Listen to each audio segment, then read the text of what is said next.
This is beautiful Granada, Nicaragua, and behind you can see the volcano that has all the clouds. Today, I'd like to introduce you to Jesse Romero, and he and I have become best of friends and workmates at building houses with Homes for Hope. He wants to tell you a little bit how he came to be here today. It was in 2011. My wife became Christian 1 year before I did in Managua. So I moved from Managua because I was doing a lot of bad stuff in Managua, and my mother was born in Granada. I moved to United States in 1980 with my mom. I was in LA. So after I became a gang member, two of my brothers followed me too on the gang, my two older brothers. And I started selling drugs, I started robbing. I went to juvenile hall for a year. I got out. And then when I got out, and after about 6 or 7 months, I committed a crime, murder with my brother, took somebody's life, a rival gang that wanted to kill my brother, almost killed him. And then I went to prison. I went to prison for 7 years. I was in Folsom, Corcoran, Tehachapi. So when I got out in 1992, I got deported to Nicaragua and went right back to the United States, thinking my future, my happiness was in the United States. I got deported 3 times actually. When I came back, I was thinking, like, okay, you know what? I cannot go back to the United States. I gotta make some money here. I was the type of person that I used to traffic illegal aliens from Ecuador, Peru, all over the world.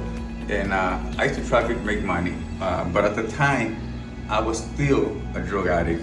So all the money that I used to make, I smoke it, I drink it, with friends, prostitute and everything.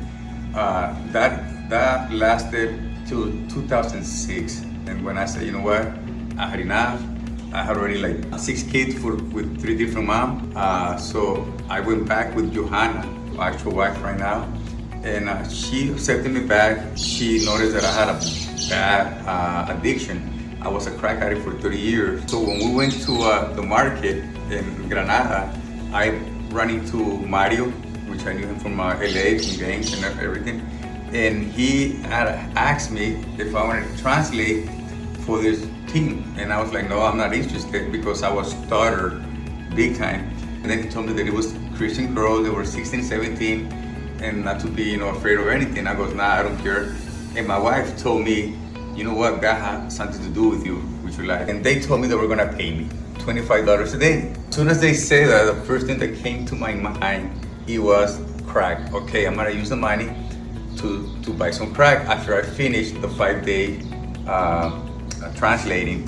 So I did translate, and by the time I was translating for these girls and they were sharing their testimony, then at the last day on Friday we went to the dump, and when I got to the dump, I saw these people at the end of the rope.